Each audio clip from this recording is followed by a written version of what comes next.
Well, I think let's get started, and anyone who joins a little late, hopefully they can get caught up quickly. So thank you for joining us today for our webinar on the Nursing Apprenticeship and Pipeline Program.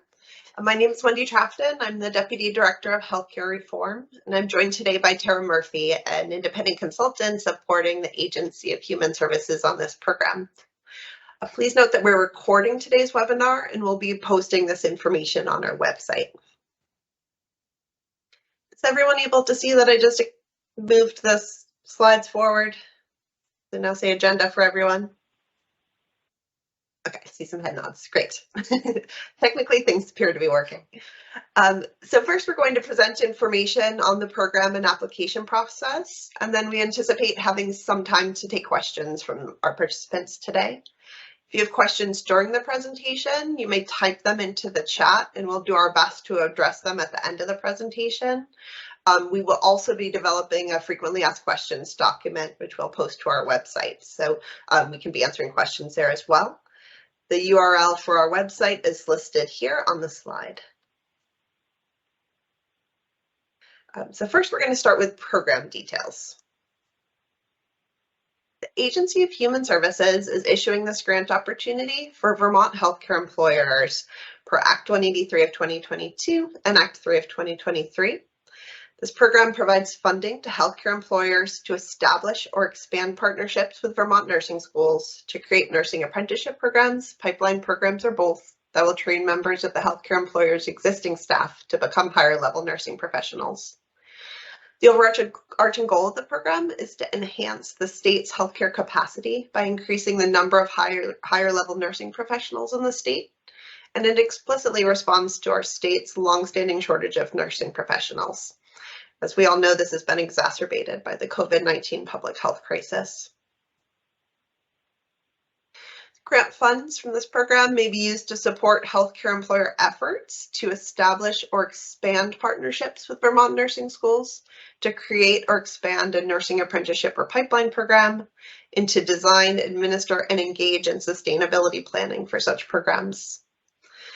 These funds may be used to offset the cost of tuition and fees and to provide support for living expenses for the staff participants who may pursue one or more of the following, depending on the design of the program at each particular employer. So that would be a practical nursing certificate, an Associate of Science in Nursing degree leading to eligibility for RN licensure, or a Bachelor of Science in Nursing degree.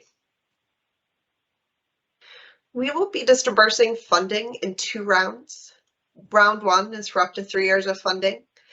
Staff participants that are selected by employers must be entering academic degree or certificate programs in the fall 2023 or spring or summer 2024 terms. We also anticipate that round 2 will be for up to 2 years of funding. Staff participants must enter academic degree certificate programs in the fall 2024 or spring or summer 2025 terms. The funding source for this program requires all funds to be expended by September 30th, 2026, and all individual staff participants must be working in higher level nursing positions by December 31st, 2026. Healthcare employers in Vermont are eligible to apply for grant funding. This includes, but is not limited to, hospitals, federally qualified health centers, primary care providers, long-term services and supports providers, including long-term care facilities, home health agencies, designated and specialized service agencies, and dental providers. Healthcare employers that receive grant funding will select staff participants. These include current staff members or newly hired employees. We have a list of types of roles staff participants may be in, but we'll note that this is not an exhaustive list. When selecting staff participants, employers must ensure individuals meet the entry requirements for the degree or certificate academic program they intend to pursue, are willing to engage in coursework or other tutoring training that will prepare them for academic program entry, and are able to achieve a higher level nursing degree by December 31st, 2026. I'll note that we are also expecting that grant grantees would be co-developing a plan with staff participants for achieving this requirement. Healthcare employers that receive awards will be responsible for determining the criteria for selecting participants. However, we encourage grantees to leverage funds to advance the professional development of employees from marginalized communities. We're requiring all healthcare employer grantees to include the following elements in their programs. 1, academic education formalized through a partnership agreement with the Vermont Nursing School. 2, financial support for academic tuition and fees for staff participants. For the purposes of this program, financial support can include external scholarships and grants, as well as grant program and employer support for tuition and fees. 3, financial support for living expenses for staff participants in the form of either paid release time or stipends to support time for education and study. And a plan and resources for administering the grant program, which may include activities related to program design, program management, and program sustainability planning. We're also requiring grantees to enroll at least 2 staff participants at each training site to ensure a minimum level of peer support. We also have a list of optional program elements that can be included in programs. Note, this is not an exhaustive list. Employer-based clinical education. See asterisk notes here that additional grant funds are available to support this. Academic support, including tutoring for academic coursework and licensing exams. Assistance building writing or math skills and or addressing any of the other academic gaps that can present challenges for non-traditional students, and support for applying to nursing degree or certificate programs. Wraparound support as well, such as career guidance and planning, support for navigating the myriad of social and economic pressures that can present challenges for non-traditional students, and a dedicated mentor from among the senior staff of the employer organization. Also note that healthcare employers may elect to form a partnership with other healthcare employers to establish and operate a program. If those employers want to submit an application, those partnerships must identify a lead organization to be responsible for managing grant funds and ensuring compliance with funding requirements, and include a plan for coordinating funding and program activities across all partners. In addition, those lead organization that receives grant awards is expected to engage partner organizations through a legally binding agreement. This program does not have a required service commitment component. However, we have established guardrails for what is allowable using grant funds. So eligible employers that use grant program funds to provide financial support for tuition and fees or living expenses for staff participants may require such staff participants to commit to working with the organization as a higher level nursing professional following completion of the nursing apprenticeship or pipeline program. However, the length of any such required commitment may not exceed 18 months following completion of the program. Eligible employers that use grant program funds to cover staff participants' tuition and fees or living costs and elect to require staff participants to commit to working with them upon program completion are solely responsible for developing and monitoring obligated service contracts with staff participants. This is really an important piece to note. Due to our federal funding source, eligible employers may not recoup grant program funds from staff participants in the event they do not complete their service commitment to the eligible employer. So this is specific to those grant program funds. Now getting into eligible expenditures, there's several slides in this area. So staff participants' tuition and fees must be covered in full by one or more funding sources. So this could be the grant program funds, other funds that the healthcare employer provides, and scholarships and grants. Grant awards from this program may be used to cover the cost of tuition and fees. Those are established by Vermont nursing schools. For staff participants enrolled in a nursing degree or certificate program at the school with which the grantee is partnered. Grant awards may also be used to cover the cost of tuition and fees for staff participants enrolled in a formal program to prepare the staff participant for entry into a nursing degree or certificate program. Note that this is only allowable if the staff participant will be able to complete the practical nursing certificate program or a higher level nursing degree by December 31st, 2026. Staff participants must also be provided with financial assistance in meeting their living costs through one or more of the funding sources. So that would be the grant program funds, funds made available by the employer, or scholarship and grants. Grant awards from this program may be used to provide financial support for living expenses for staff participants, with the goal of enabling staff participants to pursue academic coursework and study. And eligible employers may provide financial support through one or more of the following mechanisms. So paid release time, so this would be inclusive of salary and benefits. That is the dollar amount of the paid release time provided would reflect the number of hours per week or weeks per month for which the staff participants are released from regular staff duties for education. And stipends that support staff participant time for education and study. Stipend amounts should be sufficient to allow staff participants to take time away for work or for education purposes.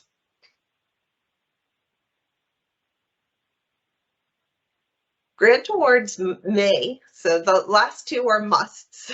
Grant awards may be used to cover the costs for providing employer-based clinical education for staff participants, including the costs of preparing clinical faculty and supporting clinical faculty teaching hours. Eligible employers may expend up to $20,000 on employer-based clinical education activities per grant program year for programs that serve cohorts of up to 10 participants, or up to $30,000 per grant program year for programs that serve cohorts of 11 or more staff participants. Grant awards may be used by eligible employers to cover the cost of staff time needed to design, manage, and engage in sustainability planning for the program established at their organization. These activities may include the delivery of support for staff participants not funded elsewhere, such as academic support, wraparound support, and employer-based mentors, or activities related to becoming an apprenticeship program registered with the state of Vermont. Eligible employers may expend up to $75,000 per grant program year for programs that serve cohorts of up to 10 staff participants, or up to $85,000 per grant program year for programs that serve cohorts of 11 or more staff participants. The last slide on this section, we want to note it's important to note that healthcare employers with existing nursing apprenticeship or pipeline programs may only use grant program funds to increase the number of staff participants in the program. So for example, if the employer's grant program enrolled 5 staff participants in previous years, and the employer requests grant program funds to expand the number of staff participants to 6 participants, the employer would only be able to use the grant award to cover the cost of tuition and fees and financial support for 1 staff participant. Healthcare employers with new nursing apprenticeship or pipeline programs may use grant awards to cover the cost of tuition and fees and financial support for all or some staff participants at their discretion. So now Tara will provide information on the application process before we discuss your questions. Wonderful. Thanks, Wendy. And it's good to be here with all of you today. So if we go to the next slide. So the total funding amount available under this program is $9 million, and that's spread out over 2 funding rounds. So $4.5 million will be available for each individual funding round. Eligible employers who are submitting applications for this first funding round, as Wendy said before, may request funding for staff participants entering either a formal nursing degree or certificate program or formal preparation for entry into such programs in either the fall 2023, spring 2024, or summer 2024 semesters. Employers that are submitting applications for that second funding round may request funding for staff participants who are entering those same types of programs in either fall 2024, spring 2025, or summer 2025, so basically a year later. If we go to the next slide. So the application period, eligible employers must submit those fully completed application materials to our inbox, so ahs.nurseworkforcegrants@vermont.gov by July 14th at 11:59 p.m. to be considered for a round 1 grant. In terms of application content and audit requirements, a complete application will include the grant application cover sheet, the grant application sort of questions and cover sheet, and there's a required template for that. The grant application budget form, there's also a required Excel workbook for that, and they're important to point out there's detailed instructions for completing that budget form provided right in the required workbook template. And then, of course, the completed W-9 form, detailed instructions, and the form W-9 is available from the IRS. There's a link right in the slide deck for that. There's a physical signature and date required on the W-9 form, and that form must be signed and dated within the last 6 months. If we go to the next slide. So a little bit more information on those grant application questions in the cover sheet. So the cover sheet requires application information, which also includes that unique entity identifier that is assigned by the federal government. You can receive that unique entity identifier from federal government at sam.gov. If your organization hasn't registered with sam.gov, good advice to do that as soon as possible. Choose the register when you get there. Choose the register for financial assistance awards only option. Be sure to set your registration to public, and you'll then receive that unique entity ID, which you will enter on your grant application. So again, there's federal funding involved in sort of the funding for this program. Just the reason why we need the sam.gov unique entity identifier. We're also asking for some sort of check boxes and brief descriptions of the summary of the program that you're requesting. So we want to know if you're requesting funding for an apprenticeship or a pipeline. Loosely defined for the purposes of this program, an apprenticeship will include that employer-based clinical education component. A pipeline will include sort of any of the other elements with the exception of that employer-based clinical education. We want to know how you're going to use funding. Are you using it to expand? Tara, I think you just accidentally went on mute. Thank you. Sorry. So not sure where I left off, but want to know if you're using the funding to expand an existing program or establish a new nursing apprenticeship or pipeline program. We want to know the academic degree and or certificate programs that will be supported using program funding. And we want to know if you are submitting a letter of commitment from your academic partner with the application, or if that is something that you'll be providing within 3 months or before your staff participants enter into degree programs, whichever comes first. We also will be asking for a summary of, on this cover sheet, a summary of the amount of funding that you're requesting. So that's both funding amounts requested from the program and the dollar amount of any matching funds that you're committing, and then an authorized signature on this cover sheet as well. Application questions include a series of programmatic questions, which have a narrative response, and some pre-award questions, which will allow AHS to more quickly process awards if you're selected for award. If we go to the next slide. So the application budget form, again, it's an Excel workbook. It's pretty extensive. It includes 11 fillable templates. They're broken down loosely as follows. So tuition and fees, we're asking you to detail the tuition and fees that you are requesting or committing as matching funds for all program years. So that's program years 1 to 3. So that's 3 templates, and that's mandatory. We are also asking you to detail for each one of the program years, so years 1 to 3, the amount of release time, so living expenses, sort of time that you are providing for staff participants through using grant funds or using match funds. There's 2 ways that you can go about that. So you can choose to propose to provide your staff participants with paid release time or study stipends. Depending on which you choose, you would fill out the mandatory 3 templates. So to put that another way, there's 6 total templates for this section. If you choose to provide your staff participants with paid release time, you would fill out the 3 templates specific to paid release time.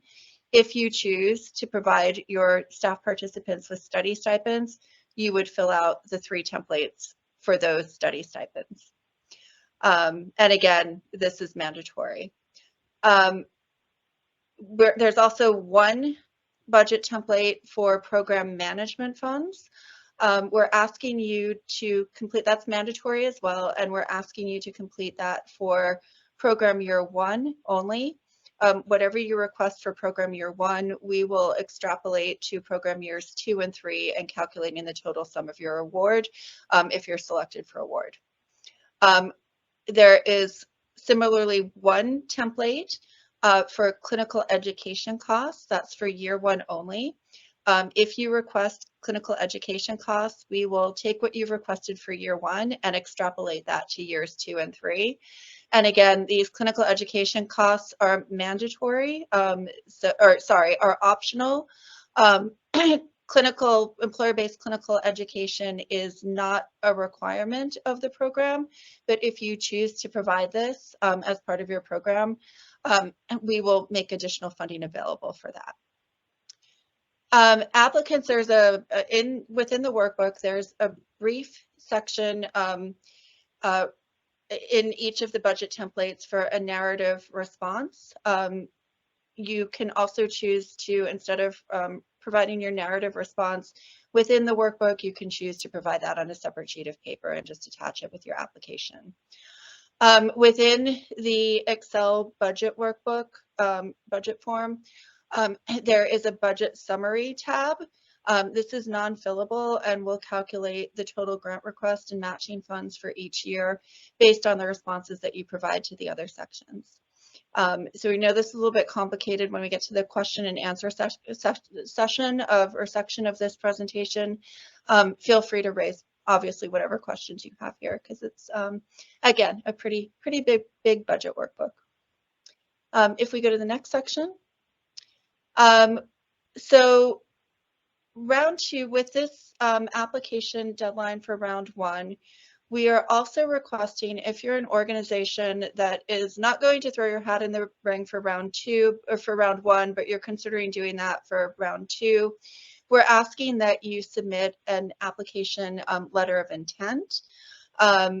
This will be a non-binding letter of intent and would identify the following items to the extent that they're known at this time. So the anticipated cohort size that you would be requesting funding for, your academic partner if known, any anticipated partnerships with other eligible entities if there will be any, and the degree and or certificate programs that the nursing apprenticeship or pipeline program would support. Important to emphasize that the submission of this letter of intent is not required to submit a round 2 application. We're also expecting to release that round 2 application in January of 2024. And again, the method of submitting these letters of intent will be via email to the standard inbox for nurse workforce grants, and that's by the round 1 application submission date. If we go to the next slide. So now we can talk a little bit about the review and selection criteria. So all applications that are submitted with complete and accurate information will be reviewed by a committee of AHS staff members and subject matter experts. Note that application budgets and or matching fund commitments must include financial support for staff participants' tuition and fees, financial support for staff participants' living expenses, and again, that can take one of two formats, either paid release time or study stipends. Also must include financial support for program design, management, and sustainability planning activities for applications to be considered complete. The review criteria that we'll talk about on the next slide will be used to review and rank applications. The highest possible score that any application will be able to achieve is 100 points. When we're making that those final award decisions, we may also consider geographic distribution of funding to advance geographic equity when making those final selection decisions. If we go to the next slide. So biggest, sort of largest amount of points, 55 points, is really looking at the quality, completeness, and the clarity of the plan for establishing and administrating your nursing apprenticeship or pipeline program, inclusive of these following components. So we'll be evaluating the academic partnership with the Vermont Nursing School and any academic preparation programs that are included as appropriate. We'll be looking at the plan for establishing and supporting high quality employer-based clinical education for staff participants. And again, this will be specific only to those applications that have included that employer-based clinical education as a part of their program design. We'll be looking at your plan for selecting staff participants from among the eligible employers, your existing or to be hired employees. Your plan for supporting the persistence and success of the staff participants, including but not limited to the provision of academic support, wraparound support, peer support, and or employer-based mentorship, depending on what elements of those you choose to include in your program. We'll be looking at your plan for designing and managing the nursing apprenticeship and pipeline program. So that overall, how are you putting this in place and how are you managing it? Obviously, your staffing plan, including the experience and qualifications of proposed leaders, staff members, and consultants. And then if you're an organization that includes partnership, or if you're an application that includes partnership between one or two or more eligible employees, we'll be looking at that plan that you propose for coordinating program funding and activities across all of those employer organizations. As part of this sort of larger point review, we will be looking at the extent to which the budget that you've requested and the commitment of matching funds that you've proposed are sufficient to really support your overall proposed plan for designing, implementing, and managing your nursing apprenticeship or pipeline program. So if we go to the next slide. We're also going to be looking at employer commitment to enabling staff members to move into those higher level nursing positions. This will be 25 points. Part of this review will be looking at that commitment to participate financially in the nursing apprenticeship or pipeline program. So put another way, sort of looking at that match commitment of funding. Ability to leverage nursing scholarship opportunities to maximize the reach of these grant funds that we have available. We'll be looking at that plan that you're putting in place for retaining staff participants in higher level nursing positions. And this is the plan for retention beyond any obligated service commitment that you'll be requiring of staff participants. And we'll also be looking at your plan for leveraging the nursing apprenticeship or pipeline program to advance the professional development of employees from marginalized communities, as well as your organization's record of success with regards to advancing the professional development of employees from marginalized communities, kind of more broadly across your organization. If we go to the next slide. 10 points for the plan for sustaining the nursing apprenticeship or pipeline program beyond the term of this grant. And that includes, but isn't limited to, any activities you might undertake related to becoming an apprenticeship program registered with the state of Vermont.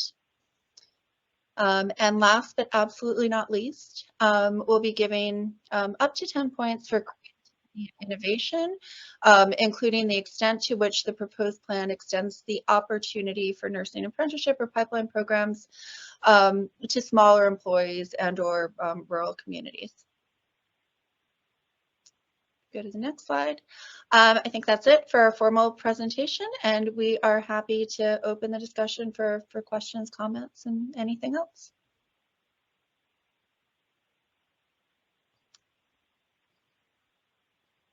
Hey, I can jump in. Jerry Bakke from UVM Health Network.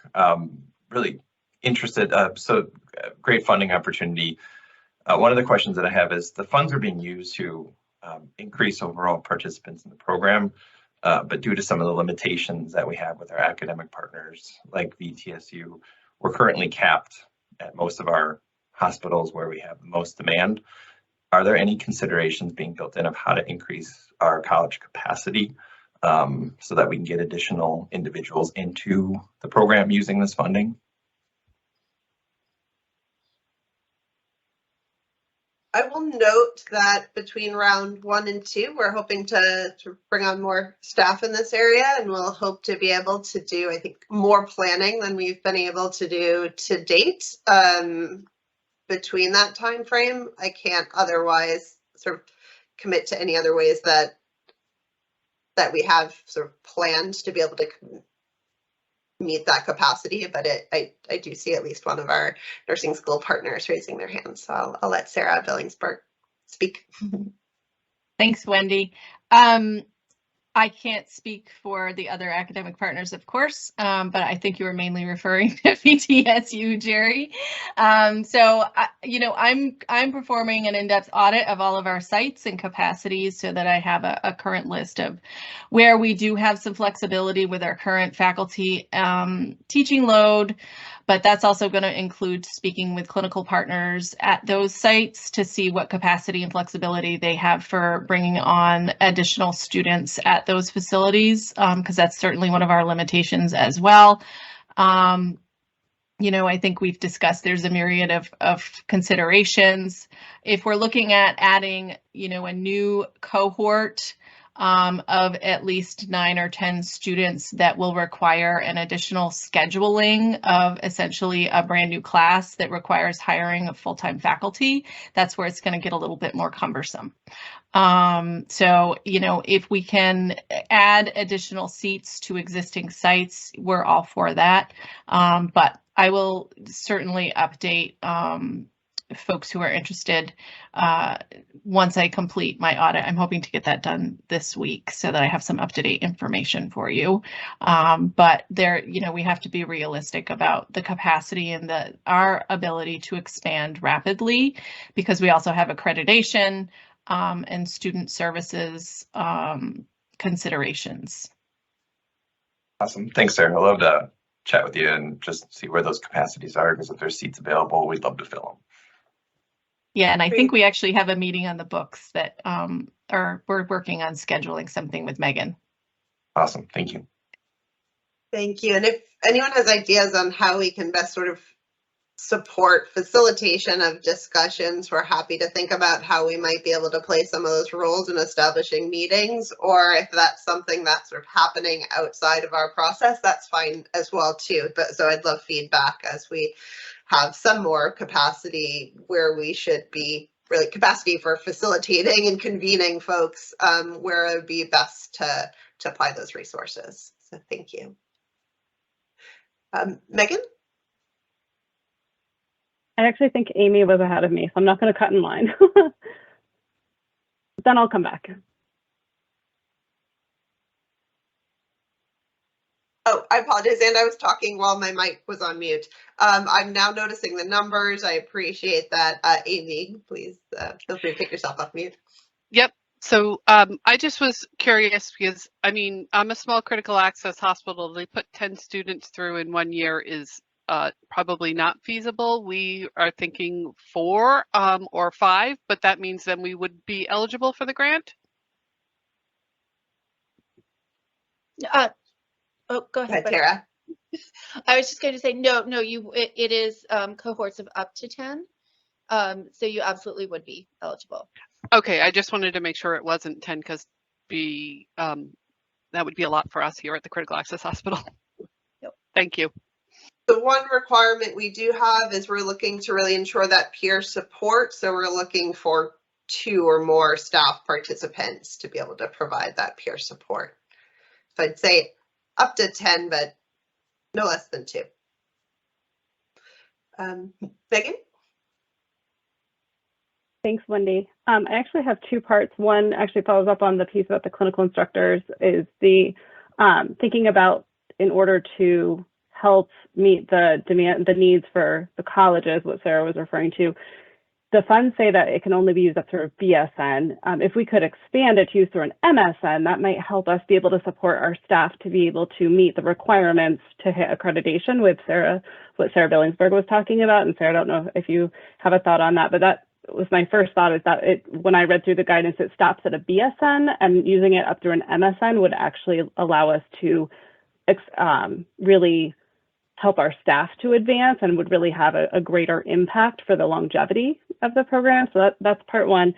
And then second, unrelated, initially what I was going to ask, I was reading through, and on the employer perspective of doing this, put people through, what we're looking for as employers is people who stay. So to put this much investment, allowing them the release time to do all that, with the service periods appearing to be an option, and then no recoupment, I'm curious, with a little bit of the rationale of why that's not there, or what the grantor's vision was for employer support to be able to do this for the retention options, just to have that, having the teeth, having an incentive for why the students would actually stay. For how it's written, there's nothing really encouraging them to stay after the 18 months. Yeah, so on I'll start with your last question first. We are not able to recoup these federal funds. So once they're sort of going out in the field, they can't go back to the healthcare employer, they can't come back to the state. So that is why we put that requirement in place. We do not want to necessarily get in the way or force redesign of current programs that are working to those entities that are expanding current programming, which is why we sort of did not create new requirements, but we're allowing entities to have certain service commitments in place. And I'll note, where we are saying you can't recoup funds, it's related to the federal grant funds. So if you chose to sort of match some funding or use some employer funding as portions or all of those components, we are not indicating restrictions on how you create those service commitments with those dollars. It's really based on our inability to have those grant program funds coming back to the healthcare employer or the state. Is that helpful in answering that question? A little bit. I understand about the grant piece. It's more about thinking about the employer investment in this, and it's thinking about what's the incentive, even with an 18 months isn't very long. So what is the incentive for the staff to be able to say? I was just trying to figure out with the grantors visions of being employer, because it is a partnership between the two, the employee and the employer, to release them to do all that time. What is the incentive to encourage retention, which is what we all want. That's the whole point of this.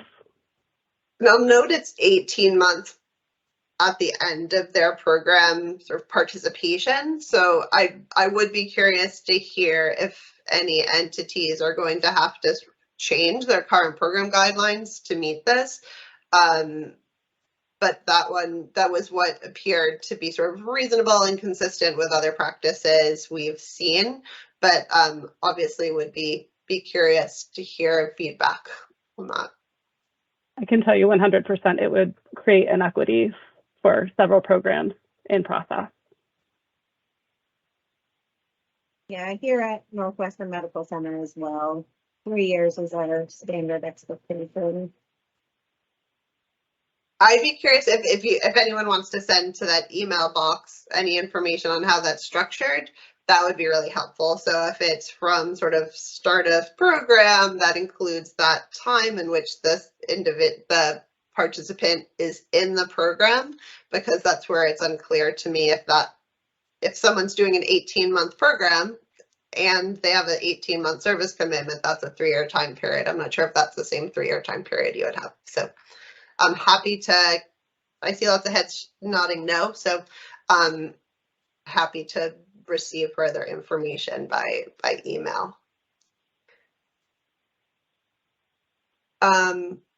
Oh, and the first part of your question, I'm sorry, you were asking about expanding through MSN. We did hear that feedback during some of our early discussions, and unfortunately, it is a high need, but it is not the same need for the goals of this program to really establish or expand the nursing apprenticeship, or pipeline. So I think we made a conscious decision to go up to BSN here, but do note that there is that continued need, which you've identified. I don't know if Tara, if you would want to add to anything I said. No, that sounds exactly right. And I would just kind of point out, I think I saw a note in the chat suggesting that some of those funds for employer-based clinical education that are available through the program might be able to be used to sort of help upskill some of the more advanced nurses as well. So just calling that piece out as well. Sarah? I have a couple of hopefully clarifying comments and then a couple of additional questions. I wanted to go back to what Amy had asked about the cohort size and the minimum of enrolling 2. And just please correct me if I'm misunderstanding Wendy and Tara, but it's my understanding that employers can support students who are already admitted into our existing sites and classes. So for example, if one employer had 2 students who were starting the practical nursing program at VTSU in the fall, this funding could be applied to those students. Is that correct?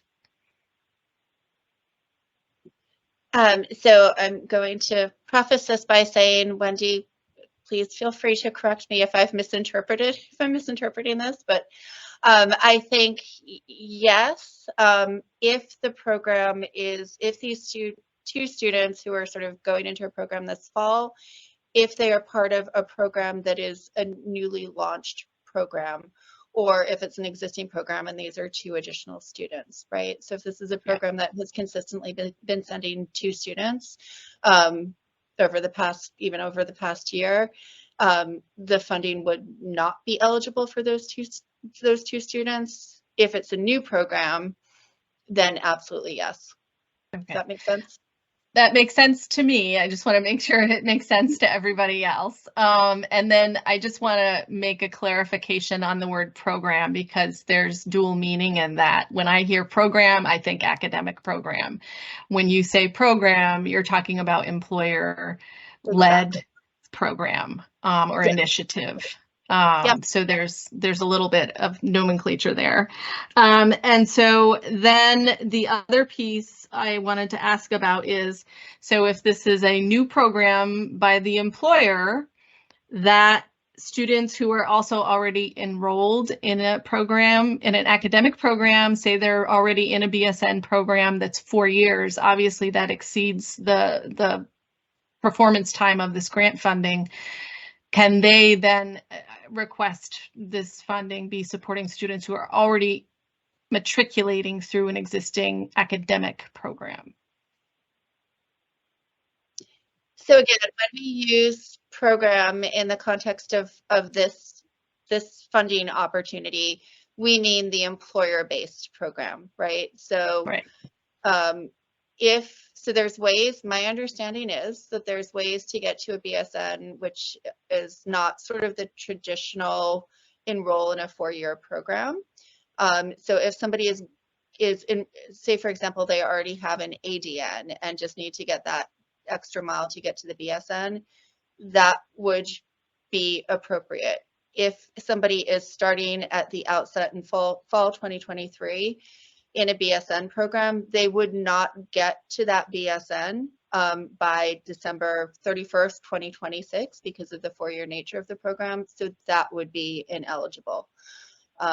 Because again, we want every individual who goes through this to be able to get to that higher level nursing degree by the time that clock strikes 12 on December 31st, 2026. So within the bounds of the grant. I'll stop there. Does that answer your question?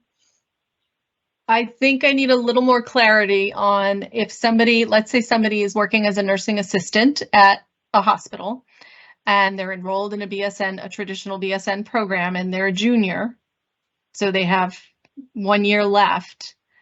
They're currently a nursing assistant. Could this funding support that student completing that degree? Because they'll be at a higher level of practice once they complete it. Again, Wendy, feel free to jump in. My sort of gut reaction is no, because if they're in this program right now and coming up on their junior year, they would either be doing that independently or they would be doing it as part of a nursing apprenticeship or pipeline program that already exists at their employer. Okay, I guess that's where the difference is, and where I needed clarity was the pursuing the education independently, and then the potential of switching to employer supported for completion of that degree.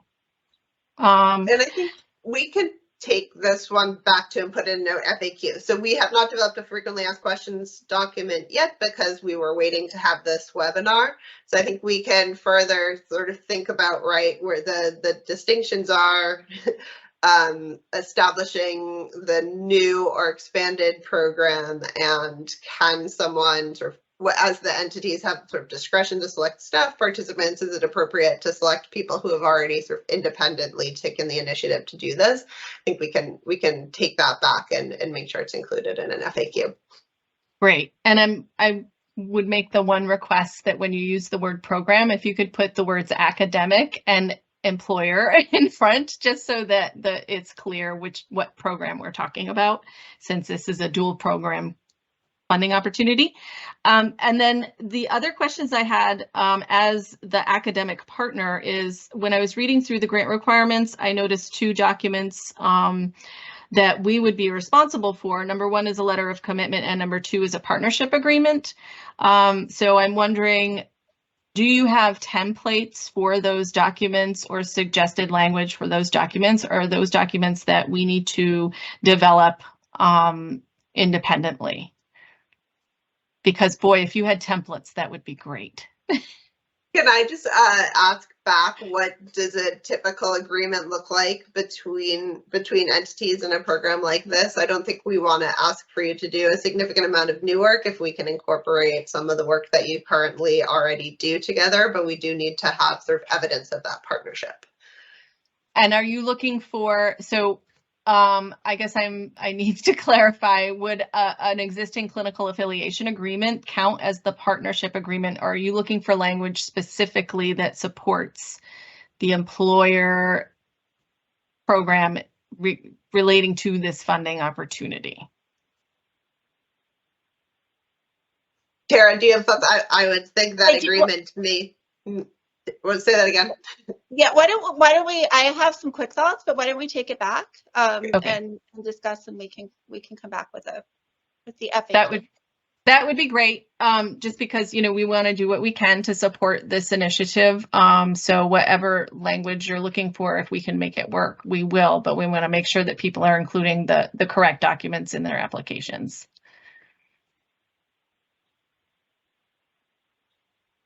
Thank you.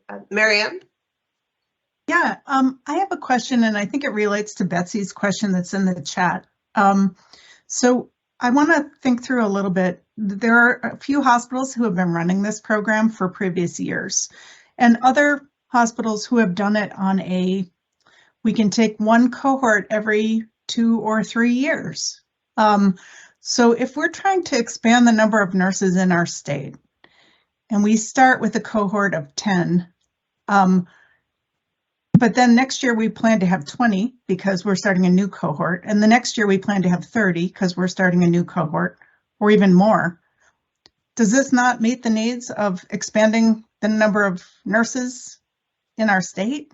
I just, you know, trying to think through, like, why would we not want more people starting in new cohorts as opposed to existing cohorts that are a size of this? So I can answer quickly, and Wendy, let me know if I've misspoken or if we kind of need to course correct. I think the scenario that you described, Marianne, would, in my mind, that counts as expanding an existing program, right? So, my inclination would be to frame it that way in the application. Great, that's really helpful. Thank you. Betsy, did that answer your question? I'm sorry, I missed it in the chat.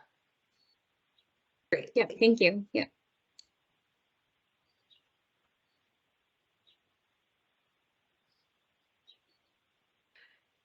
Do we have any other questions? You can feel free to type them into the chat or come off mute or raise your hand. Will you send the presentation to us, the slides? Yes, we'll post the slides and the recording to the website. I'll put the website into the chat.